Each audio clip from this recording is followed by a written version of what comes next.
Male reproductive system में मैंने इसकी पार्ट 1 में मैंने आपको डिस्कस किया कि टेस्टिस क्या होती है और टेस्टिस का मेन फंक्शन क्या होता है। आज मैं आपको डिस्कस करने जा रहा हूँ कि जो एक्सेसरी ग्लैंड है मेल रिप्रोडक्टिव सिस्टम में वो कौन से है। तो आपने याद रखना है कि जो मेल रिप्रोडक्टिव सिस्टम है इसमें एक्सेसरी ग्लैंड ये वो ग्लैंड होते हैं जो क्या करते हैं कि जब स्पर्म बनते हैं तो स्पर्म को मॉडिफिकेशन कर लेते हैं। तो एक्सेसरी ग्लैंड है वो क्या है, सेमिनल वेसिकल्स है, इसके अलावा प्रोस्टेट ग्लैंड है, ठीक है, और कॉपर ग्लैंड है या बल्बो यूरिथ्रल ग्लैंड है। आज मैं आपको डिस्कस कर रहा हूँ। थोड़ा सा डायग्राम को अगर हम देखें तो आपको पता है कि एक्सेसरी ग्लैंड में सबसे पहले सेमिनल वेसिकल आता है, फिर प्रोस्टेट ग्लैंड है, कॉपर ग्लैंड है। कॉपर ग्लैंड को हम बल्बो यूरिथ्रल ग्लैंड कहते हैं। तो ये 3 ग्लैंड मैं आपको डिस्कस करने जा रहा हूँ और साथ में सेमिन क्या होते हैं वो भी डिस्कस करने जा रहा हूँ। तो सेमिन वेसिकल्स असल में ये क्या होते हैं कि दीज आर पेयर्ड वेसिकल्स, ये पेयर्स में मौजूद होते हैं। That are posterior to the urinary bladder, ये यूरिनरी ब्लैडर की पोस्टीरियर होते हैं।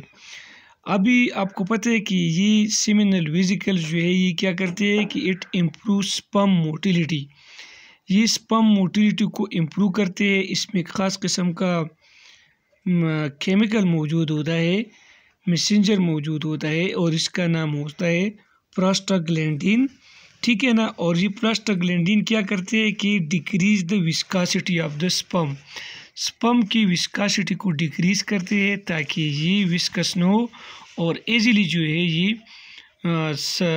विजाइना फिर सर्विस को क्रॉस करके यूटेरस तक पहुंच जाए। अभी इसमें एक और इम्पोर्टेंट ज़बरदस्त सिक्रीशन है और वो है फ्रक्टोज। जब आप खुराक खाते हैं तो इसमें ग्लूकोज होता है और फ्रक्टोज होता है। तो glucose primary source of energy है, तो फ्रक्टोज कहाँ पे जाते हैं, फ्रक्टोज जाते हैं रिप्रोडक्टिव सिस्टम में। और रिप्रोडक्टिव सिस्टम में ये क्या होते हैं कि असल में टेस्टिस जो है इसको डेवलप करते हैं। किस तरह डेवलप करते हैं कि जब वो स्पर्म बनाते हैं तो स्पर्म बनने के बाद फिर जब सेमिनल वेसिकल में आते हैं तो ये क्या करते हैं कि ये फ्रक्टोज जो है ये सेमिनल वेसिकल में स्टोर होते हैं। तो ये क्या करते हैं, स्पर्म को एनर्जी देते हैं। इसके अलावा एक बहुत इंपॉर्टेंट एंजाइम होता है सेमिनल वेसिकल में, इस एंजाइम का नाम है वेसिकुलेज एंजाइम। ये वेसिकुलेज एंजाइम जो है ये इज कोआगुलेटिंग एंजाइम होते हैं। ये क्या करते हैं कि स्पर्म को कोआगुलेट कर लेते हैं। इसके अलावा इसमें एस्कॉर्बिक एसिड होता है। दूसरा जो इम्पोर्टेंट ग्लैंड है वो प्रोस्टेट ग्लैंड है और ये प्रोस्टेट ग्लैंड आपने याद रखना है कि ये सिर्फ मेल में मौजूद होता है, ठीक है ना। ये असल में ये मस्कुलर ग्लैंड होता है और चूंकि ये ग्लैंड है तो ग्लैंड तो सिक्रीशन करेगा। तो ये क्या होता है, ये जो आपका यूरिनरी ब्लैडर है इसकी नीचे मौजूद होता है और इसका साइज़ तकरीबन 1.2 इंच इसका हाइट होता है और 1.6 जो है ये वाइड होता है और 0.5 इंच इसका डीपनेस होता है। सिंपल हम ये कह सकता है कि ये इसी तरह है जिस तरह का वालनट का साइज़ हो, अखरूट का इसी तरह होता है। इसका फंक्शन क्या होता है कि जब स्पर्म आ जाते हैं तो क्या होता है कि ये अल्कलाइन फ्लूइड प्रोड्यूस करते हैं और वो अल्कलाइन फ्लूइड क्या करते हैं, that maintain sperm motility, sperm की मोटिलिटी को मेंटेन करते हैं। इसके अलावा इसमें क्या होते हैं कि इसमें स्मूथ मसल्स होते हैं और ये स्मूथ मसल जब प्रोस्टेट ग्लैंड की स्मूथ मसल कॉन्ट्रैक्ट कर लेते हैं ड्यूरिंग एजैकुलेशन तो ये क्या करते हैं, expulsion of semen from urethra. तो यूरेथ्रा से सीमेन को जो है क्या करते हैं, एक्सक्रीट करते हैं। इसका सिक्रीशन अगर आप देखें तो इसका सिक्रीशन मिल्की मिल्क की तरह होता है, स्लाइटली एसिडिक होता है और इसमें क्या होते हैं, इसमें ख़ास किस्म का सिट्रेट जो है इसमें मौजूद होता है, ठीक है ना। और इस सिट्रेट जो है इस न्यूट्रिएंट के तौर पे काम करते हैं।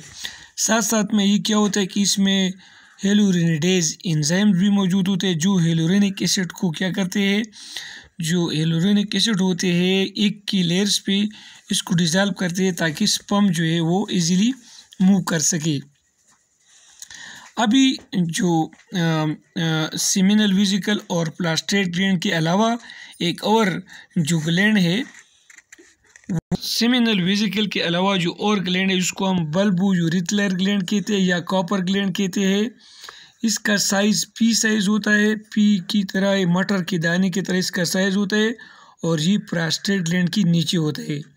अगर इसकी सिक्रीशन की हम बात करें तो ये भी अल्कलाइन सिक्रीशन प्रोड्यूस करते हैं और ये क्या करते हैं, neutralise the acidity of urine in urethra. Urethra में जो एसिडिटी होता है यूरिन का, इसको न्यूट्रलाइज करते हैं।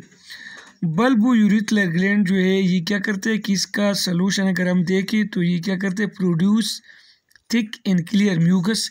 ये थिक और क्लियर म्यूकस जो है ये बना लेते हैं। अभी सीमेन क्या होते हैं, what is semen? Sperm and the secretion of seminal vesicle, prostate gland and bulbo urethral gland. Sperm जब बनते हैं सेमिनिफरस ट्यूब्यूल में तो आपको पता है कि इसके बाद ये सेमिनल वेसिकल से पास होता है, प्रोस्टेट ग्लैंड की सिक्रीशन इसके साथ मिलती है और बल्बो यूरिथ्रल ग्लैंड की जो मतलब सिक्रीशन इसके साथ मिलती है। तो स्पर्म और इन तीन ग्लैंड की जो सिक्रीशन एक दूसरे के साथ मिल लेते उसको हम सीमेन कहते हैं।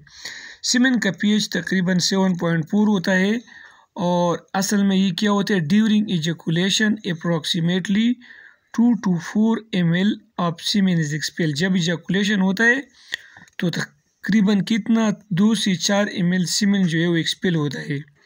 अभी इस सीमेन में क्या होता है, each millimetre of semen contain about 100 million sperm cell. अगर हम क्या कर रहे हैं, हम 1 मिलीमीटर सीमेन ले ले तो इसमें तकरीबन 100 मिलियन स्पर्म्स सेल्स होते हैं।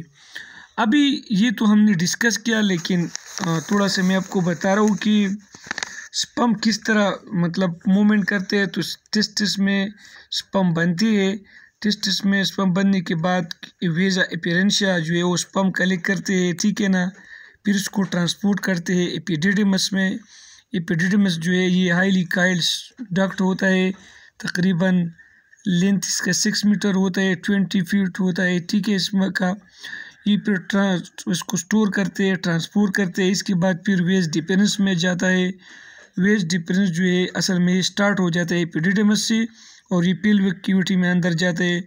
फिर इसके बाद जो है ये फिर क्या होता है, इस जो मैंने आपको ग्लैंड बताया इसके साथ मिलते हैं और इसके बाद जो है फिर क्या होता है कि यूरिथ्रा से जो है पास हो जाते हैं।